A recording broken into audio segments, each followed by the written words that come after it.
Ora, boa tarde a todos. Antes de mais, obrigado por terem aqui vindo. Como sabem, este é o meu segundo livro.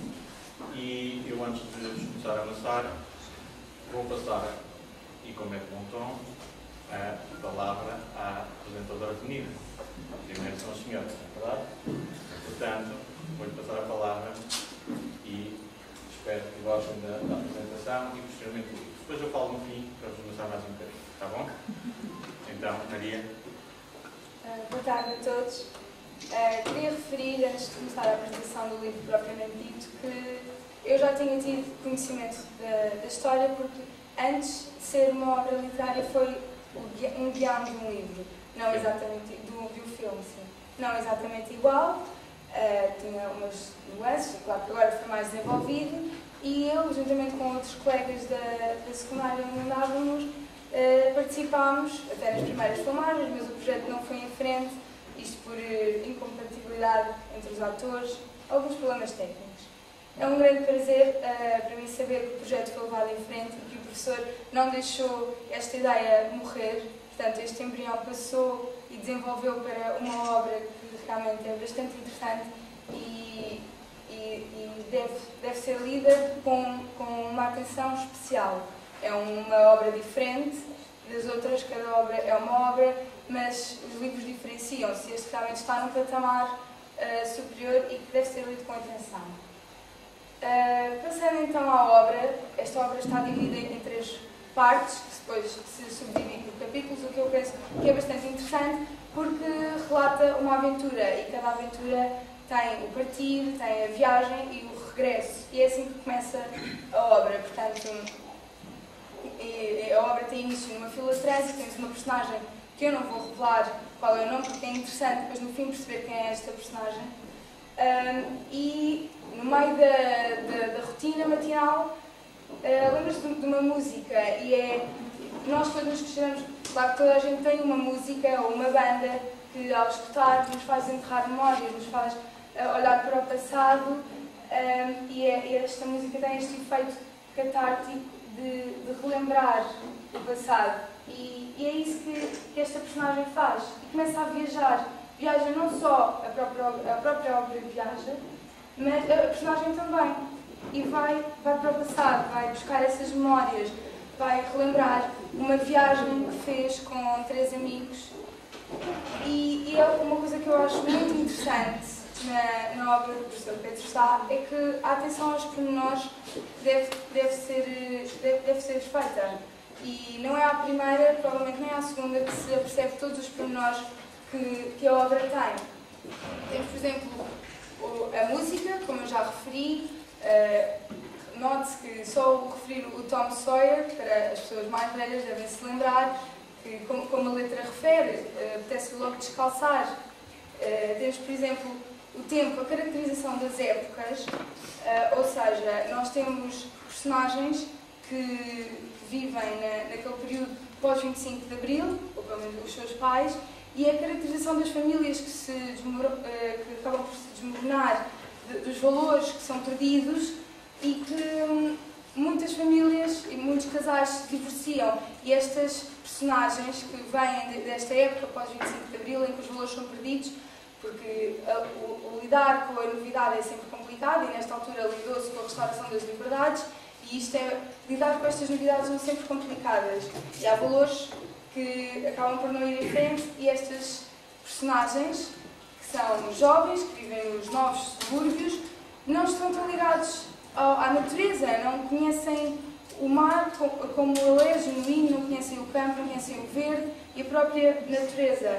E a descrição dos espaços nesta obra para mim é magnífico, porque quando lerem vão reparar só a descrição da viagem, em poucas páginas, em que se refere a viagem de carro até Sintra. Nós podemos ver como se estivéssemos a olhar para a nossa esquerda, vemos o mar, temos a passagem pelo Guincho, temos a chegada a Sintra, a atenção que se dá ao verde da natureza é algo que deve ser tomado em atenção. pormenores que eu penso que é bastante interessante é as expectativas que as personagens têm, não só da viagem, mas também de si próprias. E há uma altura, que eu vou passar a citar, em que uma das personagens, que é o Luís, fecha o vidro e vê o seu reflexo no espelho, lembra o menino da sua infância, e o que é que ele imaginou, o que é que ele sonhou, e qual é que é o confronto com esse sonho, e com as consequências que dele vêm. Portanto, e ele diz: subitamente, apercebeu-se de um turvar nos seus olhos, como se de uma acusação se tratasse. Escrutou aquele rosto e apercebeu-se, com uma dor profunda, que ele o desiludira. Fechou os olhos, não conseguia suster aquele olhar desiludido. Quando, por fim, os reabriu, de novo lares a sucederem-se. Da criança nem vislumbre, apenas uma dor latejante nas suas raízes. Testemunhava a veracidade dos factos, a dor de alguém que, de repente, descobre que se desiludiu a si mesmo.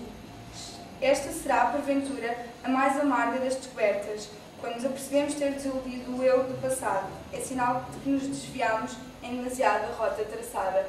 Esta foi uma das partes do livro que me fez parar e refletir e pensar também eu, enquanto pessoa, se me desviar dessa rota. E esta é uma das características do livro, é que nos faz refletir muito acerca da nossa própria viagem, da partida, da viagem que estamos a percorrer agora, e como será o nosso regresso depois, se vamos realmente estar orgulhosos e se conseguimos alcançar as expectativas.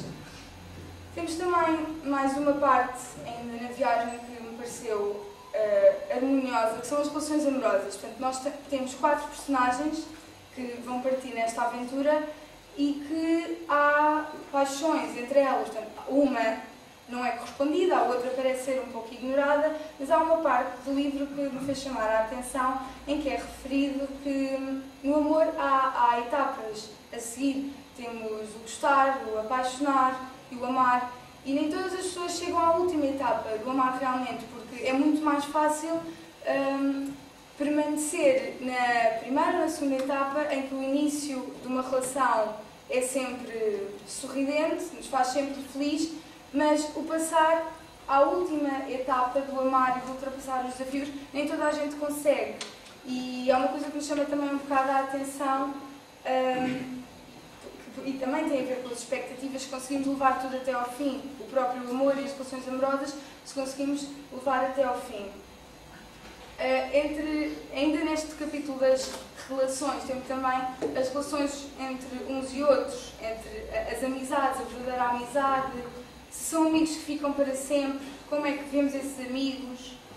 Temos também ainda o processo de observação das próprias pessoas e de conhecer as pessoas, que é outro dos aspectos que eu acho muito interessante no livro, e que novamente me fez refletir, é que nós nunca conhecemos as pessoas a 100%, nem nós próprios.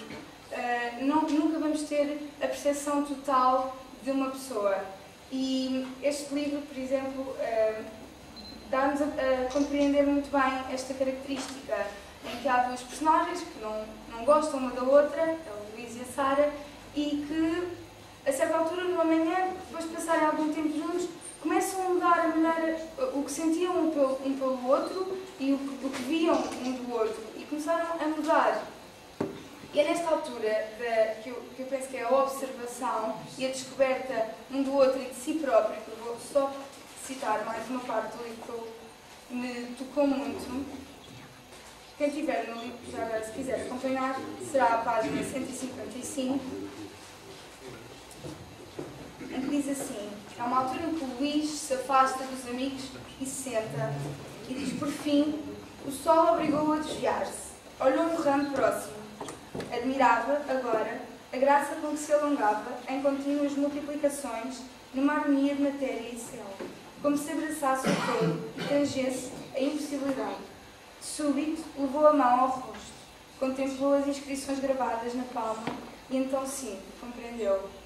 Eu lembro-me que quando li o livro, das 3 vezes que li o livro, das 3 vezes olhei para a palma da minha mão e compreendi que é esta atenção aos pormenores que nós devemos ter e que me tocou muito, e é a observação do mundo à nossa volta e de nós próprios e das outras pessoas que vão construir o que nós somos nesta constante viagem.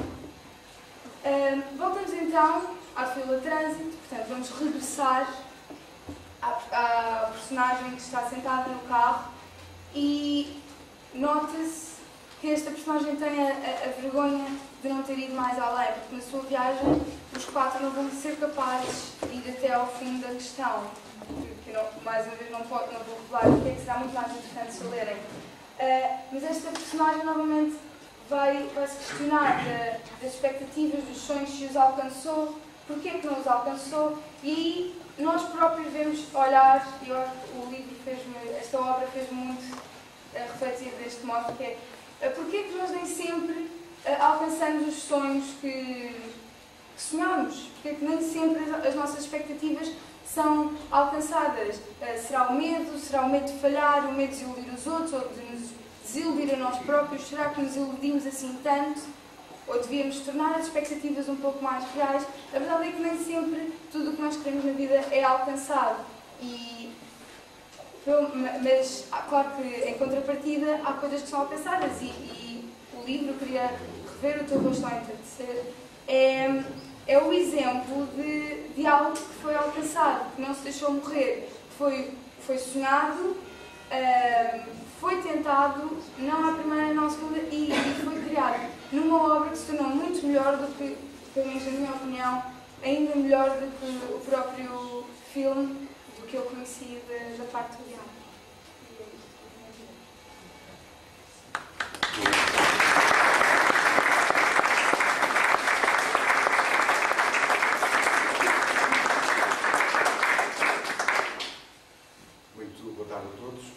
Quero começar por agradecer ao Pedro o convite que me fez para apresentar o livro e também por felicitá-lo por ser a segunda obra que publica.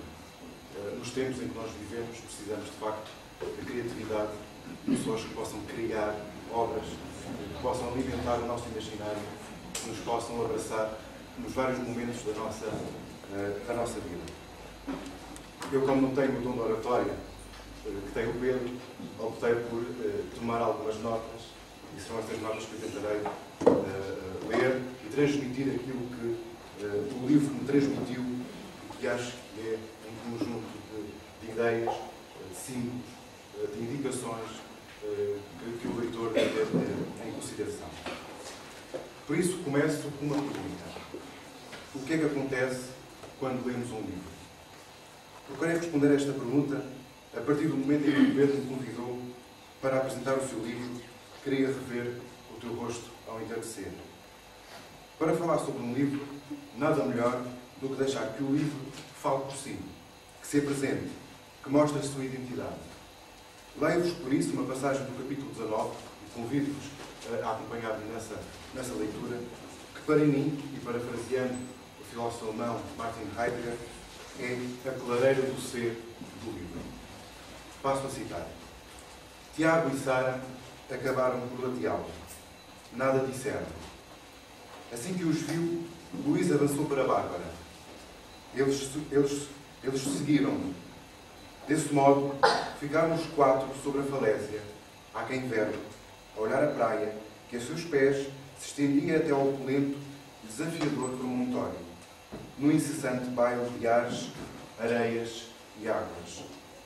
O som da morte das vagas, no amanhecido areal, ecoava de forma diferente no interior de cada um.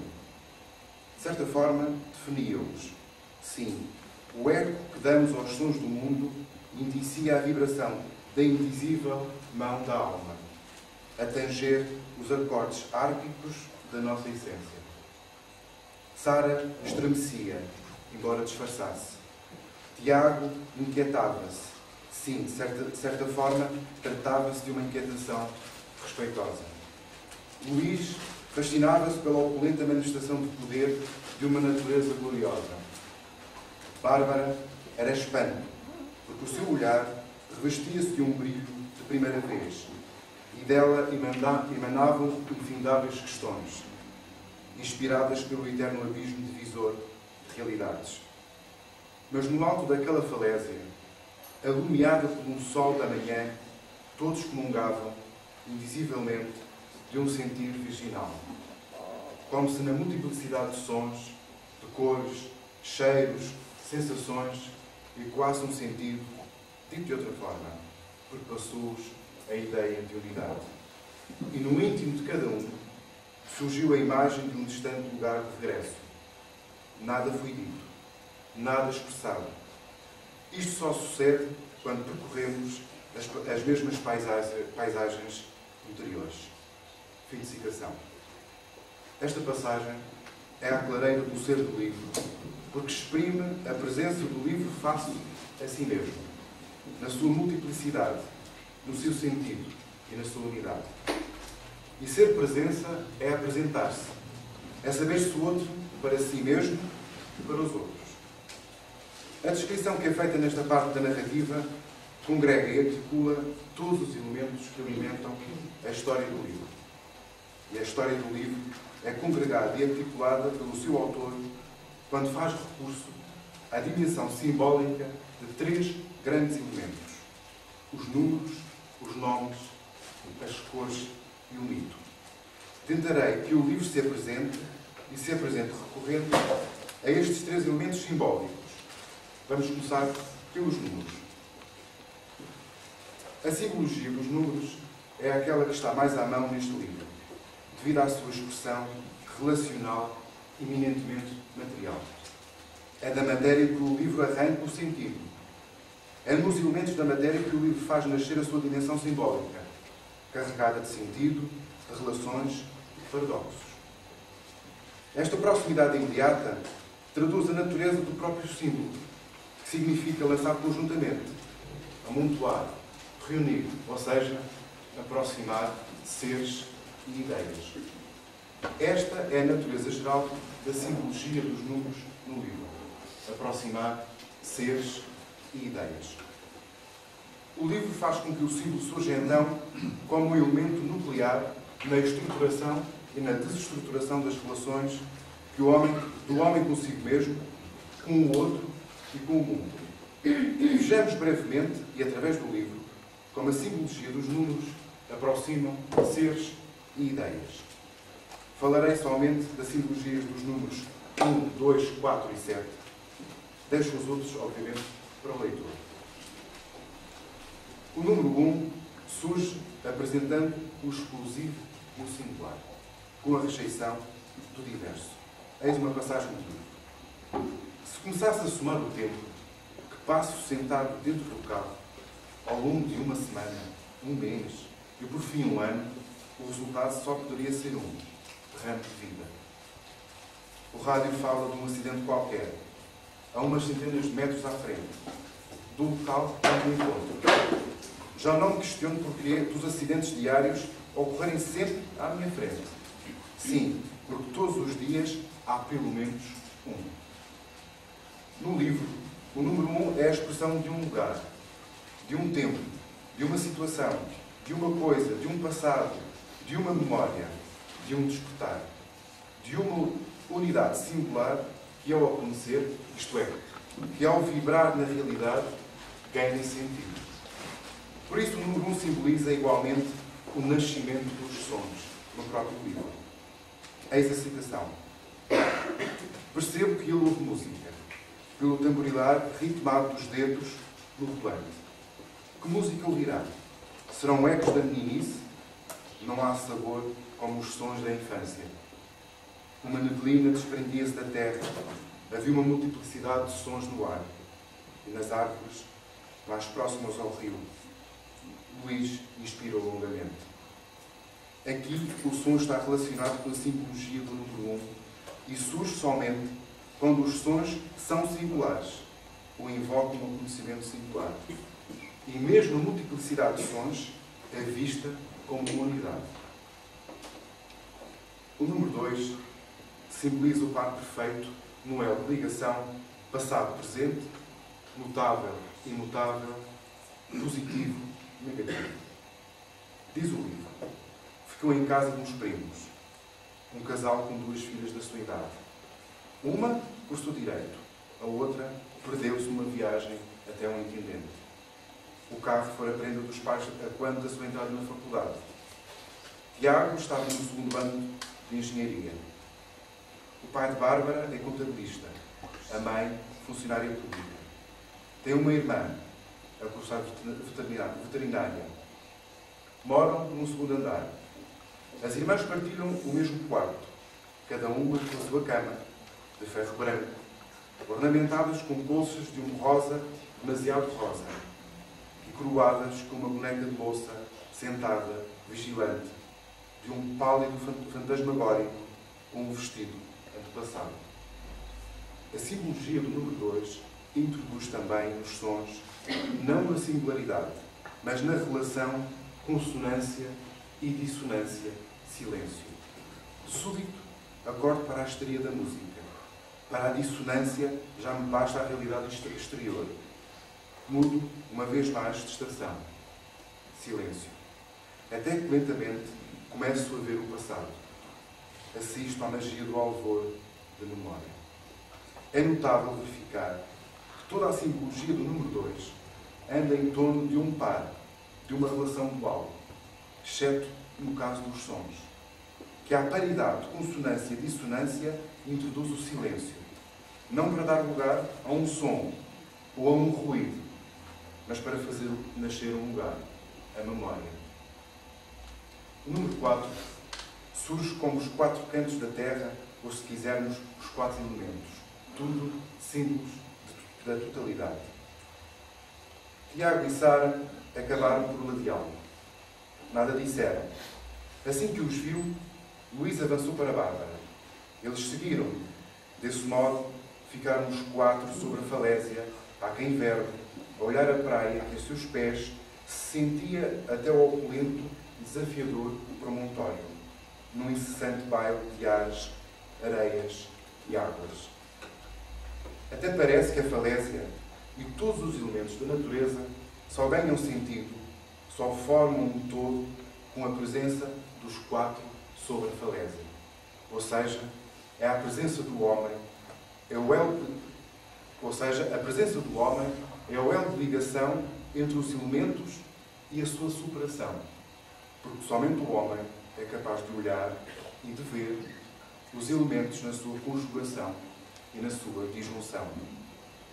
Enquanto os elementos surgem, enquanto são eventos ocasionais no seio do universo, a sua disposição é fortuita. Nascem ao sabor do vento e das marés. É ao homem, enquanto acontecimento, que o livro reserva o papel de estar abaixo e acima da altura da falésia. Dito de outra maneira, apreciar e estimar a beleza requer que um sujeito seja capaz de ver além das relações causais dos eventos, que seja capaz de ver e de entender a realidade e os mistérios das coisas. E o homem é esse sujeito, é esse ser. Esta situação faz-me recordar uma parte do poema Existir é ser possível haver ser, de Álvaro de Campos, que diz o seguinte: aquilo que, quando se abrangeu tudo, ainda ficou de fora. Porque quando se abrangeu tudo, não se abrangeu explicar porque é um tudo. Porque há qualquer coisa. Porque há qualquer coisa. Porque há qualquer coisa. E é porque há qualquer coisa que paramos frente às falésias. O número 7, já de si simbólico, representa aqui o silêncio do tempo e o tempo do silêncio. Bárbara, de vez em quando, alienava-se do diálogo, absorvida pelo espetáculo do mundo que contemplava da janela. Bárbara silenciou-se por completo durante 7 ou 8 minutos. Assim que a serra se anunciou no horizonte, com um grito de majestade e uma promessa de aventura, e a palavra oceano começou a fazer-lhes sentido perante aquele inesgotável mar verde que relembrava em cada investida desilusões e saudade, cada um deles, no silêncio interior, compreendeu a vida. É silenciosamente que o tempo acontece e que passa por nós. Estejamos atarefados com questões extremamente importantes ou a fazer de conta na mais inútil futilidade. Podemos ficar absorvidos pelo espetáculo do mundo, como Bárbara, ou silenciados à espera que uma serra se anuncie no horizonte. O silêncio do tempo acontece e o único som que faz chama-se passado. Mas há uma promessa de aventura. E no silêncio interior, embora o silêncio do tempo se faça presente no traço desenhado da minha face, é possível dar silêncio ao tempo e suspendê-lo. A palavra oceano começou a fazer-lhes sentido, perante aquele inesgotável mar verde que relembrava, em cada investida, desilusões e saudade. Cada um deles, no silêncio interior, compreendeu a vida. Quando compreendo a vida, as desilusões e a saudade calam no tempo. Falo agora da simbologia dos nomes nesta obra. Os nomes das personagens deste livro estão carregadas de simbolismo da nossa cultura ocidental, uma cultura judaico-cristã, demasiadamente judaico-cristã, para parafrasear o título de uma obra famosa de Nietzsche, Humano, demasiado humano. Esta referência à raiz judaico-cristã revela claramente que a distância ou a proximidade da cultura tem a mesma medida. Quanto mais nos afastamos da nossa herança cultural, maior é a proximidade. E quanto mais nos aproximamos, mais longínqua se torna essa herança. As personagens são a expressão desta contradição. E até nos podemos questionar se as personagens são realmente 5 ou apenas uma, seja simbolicamente, seja em termos comportamentais. Uma coisa é certa. Na leitura da narrativa, o leitor será cada uma das personagens. Irá certamente sentir, chorar, caminhar, acampar e apreciar com todos eles. A beleza que a falésia oferece, mas no final de tudo, não será nenhuma das personagens, ou sendo-as a todas, será na solidão a personagem do leitor. Mas falemos das 5 personagens e das suas características. Tanto no nome como no comportamento, Marta é a persistência, em pessoa, e isso é visível pela narrativa. A persistência de Marta nesta questão ainda se arrastou por 2 meses. Evocou um casal nosso conhecido, que aparentemente estava muito feliz. Tinha ganho tempo para os seus afazeres. E ainda é pela personagem de Marta que o livro se refere ao conhecimento do coração de uma mulher. Sei que Marta não gosta destes prolongamentos laborais. Apenas isso. Não acho que a sua imaginação, ou chamar-lhe ciúme, vá tão longe. Mas que sabe um homem do coração de uma mulher? O coração de uma mulher não é para se conhecer, mas sim para se sentir. E sentir o coração de uma mulher, acrescento, é continuar com firmeza. Ou, se quisermos, é persistir no ato de sentir. Luís é o homem prático. Como diz o livro, Luís lidava mal com as máscaras. Fruto, porventura, da sua própria biografia. Aprendeu demasiado cedo que as máscaras e circunstâncias têm a idade do homem. Por outras palavras, há pessoas a quem basta um fugitivo trocar de olhares para logo os acordes da desarmonia ecoarem em si e as palavras secarem na boca. Apenas isso. Um vislumbre do outro. É com a postura prática de Luís que aparece pela primeira vez, e em sentido negativo, ou se quisermos, mascarado, a questão da alteridade. A postura prática de Luís é fruto da sua aprendizagem sobre e com o outro. É fruto do seu contacto com a alteridade e as suas várias manifestações, nem sempre congruentes. A relação de Luís com a alteridade faz recordar a descrição feita pelo filósofo Boécio sobre a filosofia no seu livro chamado A Consolação da Filosofia. À distância, a filosofia é bela, formosa e esplêndida. Mas quando nos aproximamos, a beleza dá lugar ao feio, a formosura à desarmonia e o esplendor à desilusão. Luís leva-nos ao cerne da manifestação da alteridade. A questão não está na distância ou na proximidade, ou ainda nas várias máscaras, mas em olhar e ver o outro para além da forma como se apresenta e para além da ideia possamos ter dele. Tiago é a figura do anti-Jó, ou do homem sem poder. Como sabemos, Jó é uma figura conhecida do Antigo Testamento que, quando tentado pelo poder do diabo, não blasfemou contra Deus, mas disse: Nu saí do ventre de minha mãe e nu tornarei para lá. Deus me deu e Deus tirou. Bendito seja o nome de Deus. Tiago não é nenhum Jó e vacila sempre e é confrontado com o poder. Estas crises obedeciam a um guião há muito estabelecido. Tudo partia do virar de costas de Sara e uma ameaça velada de rompimento. E Tiago ficava siderado, como se fosse um Jó sem âncora divina. No meio de tudo isto, não se pode dizer que Sara fosse pérfida ou algo semelhante. Simplesmente era uma garoteira imatura que se deliciava com um brinquedo novo, o poder. Aqui, a alteridade, o contacto com o outro, manifesta-se através do exercício do poder. Exercer o poder perante o outro é talvez das manifestações mais comuns da alteridade. É um eu que se afirma face a um tu.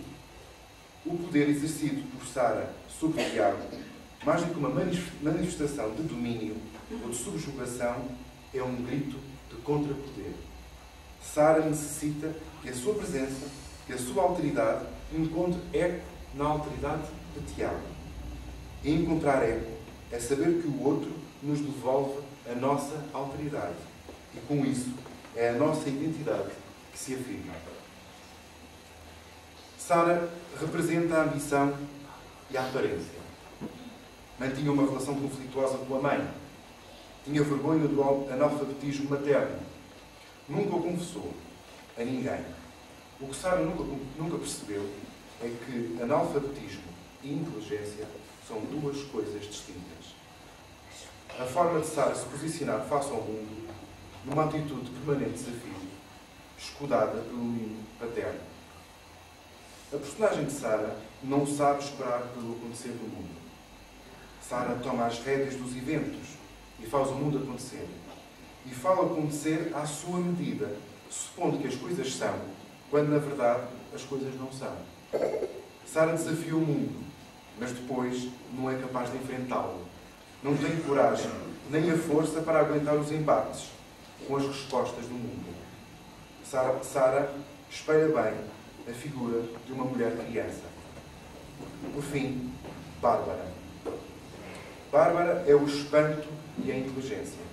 Ela é a manifestação da alteridade enquanto espanto e um espanto que interpela e interroga.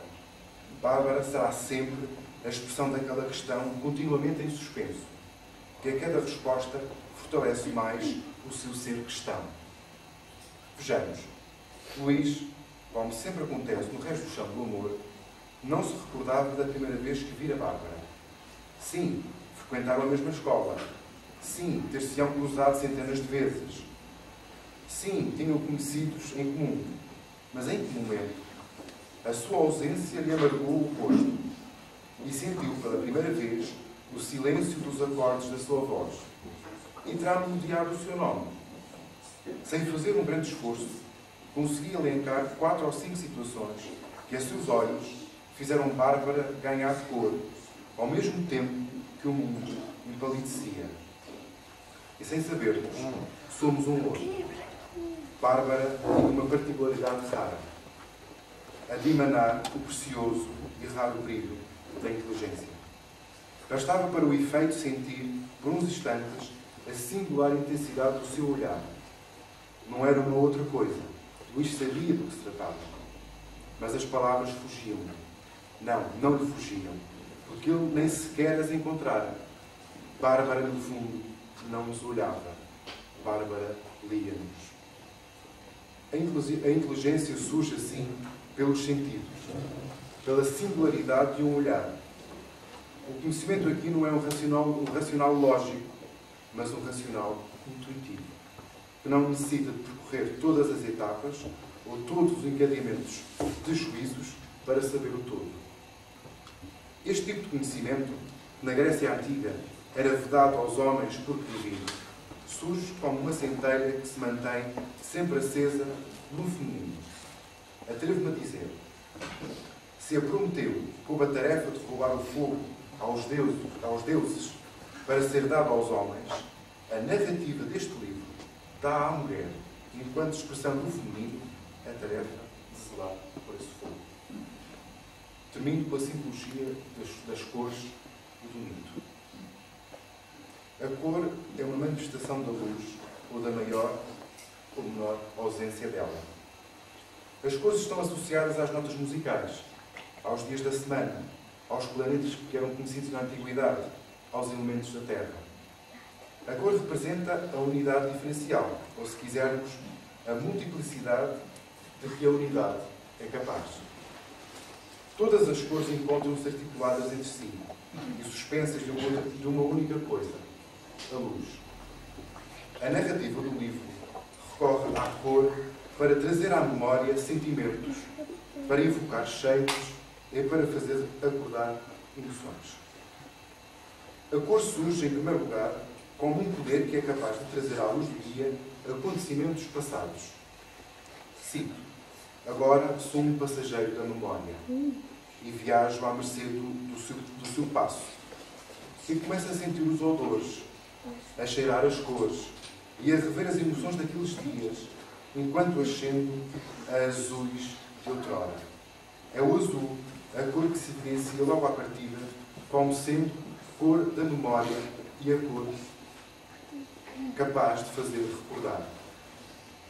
E a cor que estimula o íntimo mais íntimo de nós, que estimula o lugar onde guardamos todas as memórias, que fazem de nós aquilo que fomos, aquilo que somos e a promessa do que havemos de ser. E recordar é isso mesmo. Fazer passar de novo pelo coração uma situação passada e fazer dessa situação um acontecimento sempre presente. Por isso a afirmação do livro: os sonhos são a voz e a cor da memória do homem. Deveríamos aprender a ouvi-los.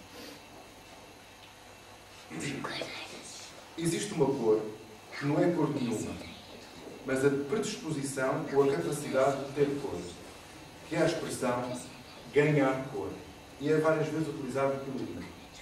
Diz Luís: sem fazer um grande esforço, consegui elencar 4 ou 5 situações que a seus olhos fizeram Bárbara ganhar cor, ao mesmo tempo que o mundo empalidecia. Esta expressão de ganhar cor invoca para a pessoa o centro dos acontecimentos. E é a pessoa que passa a ditar aquilo que acontece no mundo, porque o mundo empalidece. A expressão de ganhar cor é muito próxima de uma outra, também muito forte no livro. O mito é fértil em cor. Há qualquer coisa de enigmático, de incómodo ou de sereno nesta expressão. O mito é fértil em cor. O mito nunca se esgota. É o eterno acontecer. Ou melhor, o mito é um acontecimento que nunca deixa de acontecer. E esta força regeneradora do mito que o faz fértil em cor, o mito é sempre capaz de trazer um centro a uma realidade sem nome. É uma narrativa que nunca nos deixa sem resposta, que alimenta o imaginário, que nos enche de esperança frente à realidade inultrapassável do mundo. O mito é fértil em cor e é no mito que encontramos os alicerces do mundo, ou, pelo menos, da ideia que temos do mundo.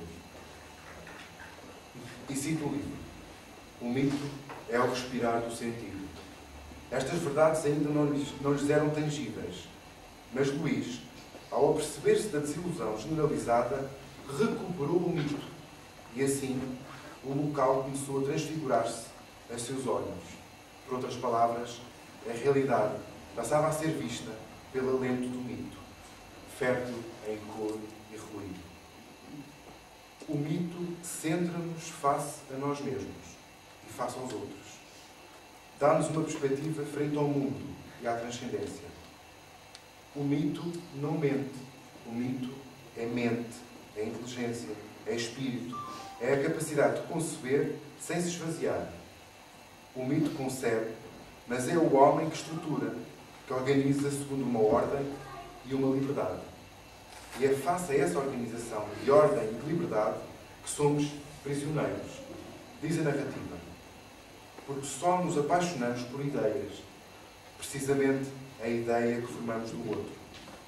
O amor coloca-nos na dependência do outro. Se o amo, logo careço do objeto desse amor.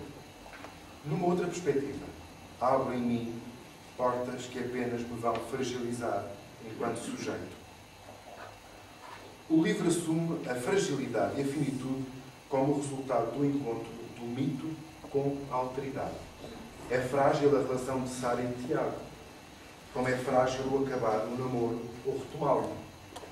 A percepção que Luís tem das máscaras dos outros é uma expressão do ser absolutamente finito, do estar amarrado a situações ou a inspirações sem horizonte. Mas é Bárbara que assume toda a fragilidade e finitude daquilo que é ser humano. Diz Luísa Bárbara: acabamos por não chegar onde queríamos. Responde Bárbara: enganas-te, Luís. Só chegamos onde podemos. Parece uma velha a falar, afirma Luís. E sinto-me uma, acredita, diz Bárbara. O livro obriga-nos a olhar e a olhar olhos nos olhos. O mito supera o tempo, ou melhor, está aquém e além do tempo.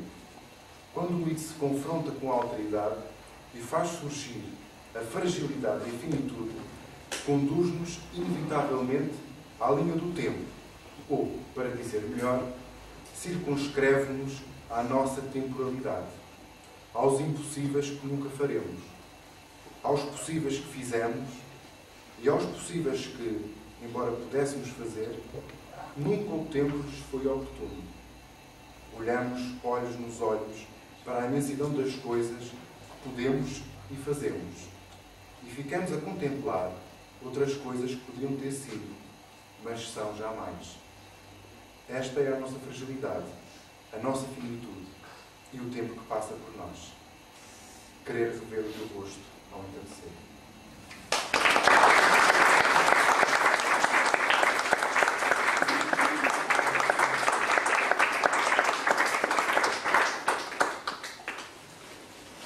Bom, eu vou começar por agradecer, alguns não estavam ainda presentes na sala quando começámos, por agradecer à Maria, que aceitou este desafio e enfrentou de uma forma brilhante, e ao meu colega Carlos foi o meu colega de curso, de longas odisseias filosóficas, de espírito, de tertúlias. E vou começar pela Maria. A Maria, de facto, fez parte, e isto era para ser um filme, não sei se sabem, era para ser um filme. Estávamos na secundária, e eu como professor, e a dada altura surgiu um projeto. Tínhamos feito 2 peças de teatro. E surgiu a hipótese de um filme.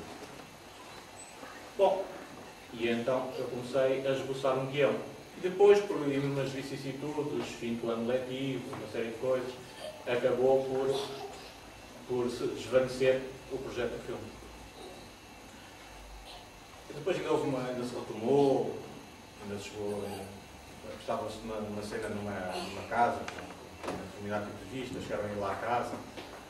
A minha mulher fez um lanche, estavam lá em casa a fazer um lanche. Então, e eu estou a contar esta história para quê? Porque muito o livro vem destas experiências, de percebermos as gerações, as diferenças entre gerações. E a dada altura havia lá uma tarte de nata, havia lá uma tarte de nata, toda a grande tarte de nata. Esta tarte de nata é boa, o pessoal quer uma tarte de nata.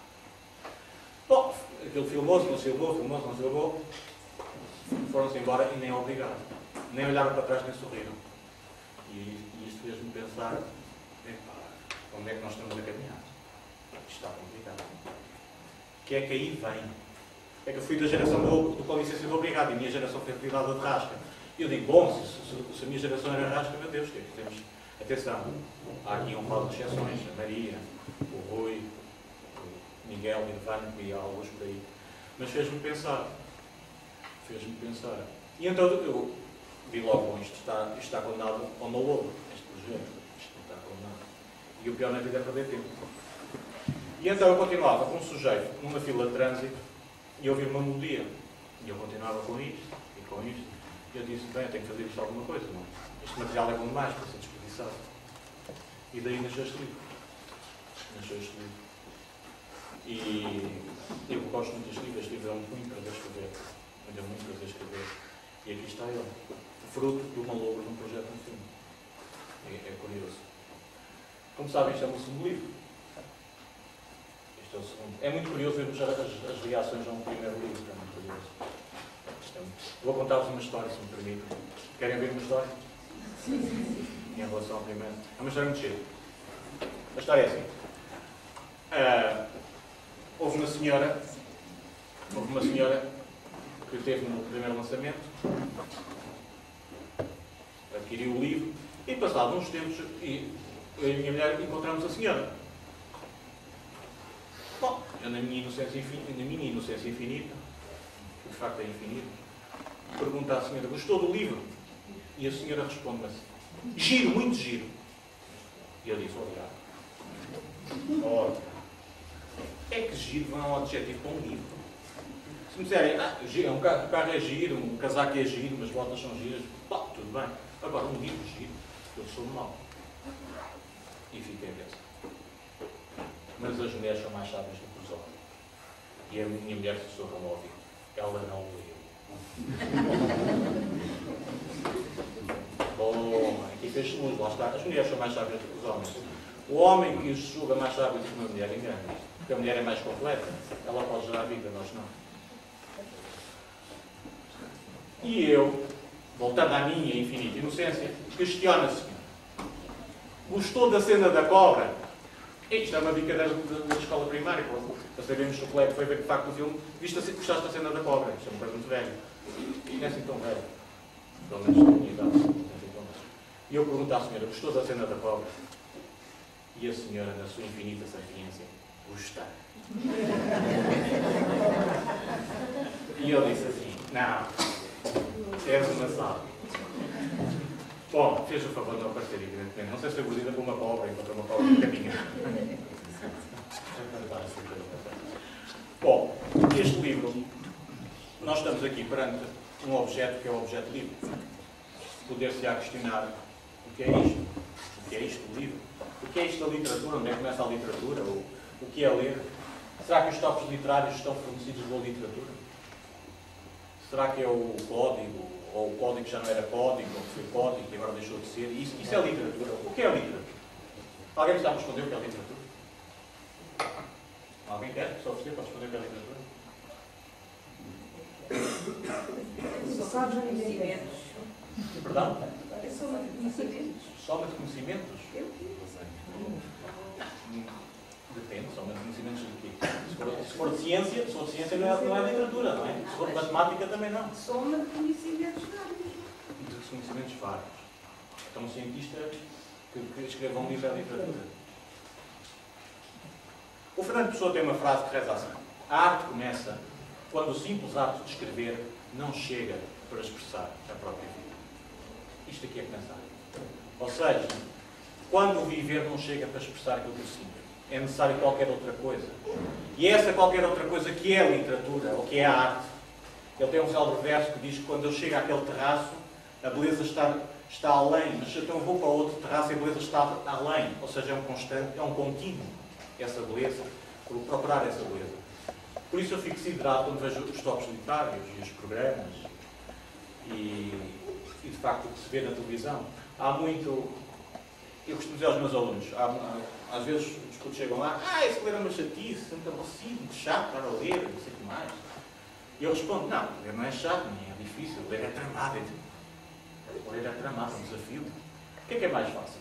É uma pessoa ao final do dia de trabalho chegar a casa e abrir a televisão e ver aquelas lamentáveis coisas que a televisão debita, ou decifrar este objeto, este ou qualquer outro objeto. O que é difícil?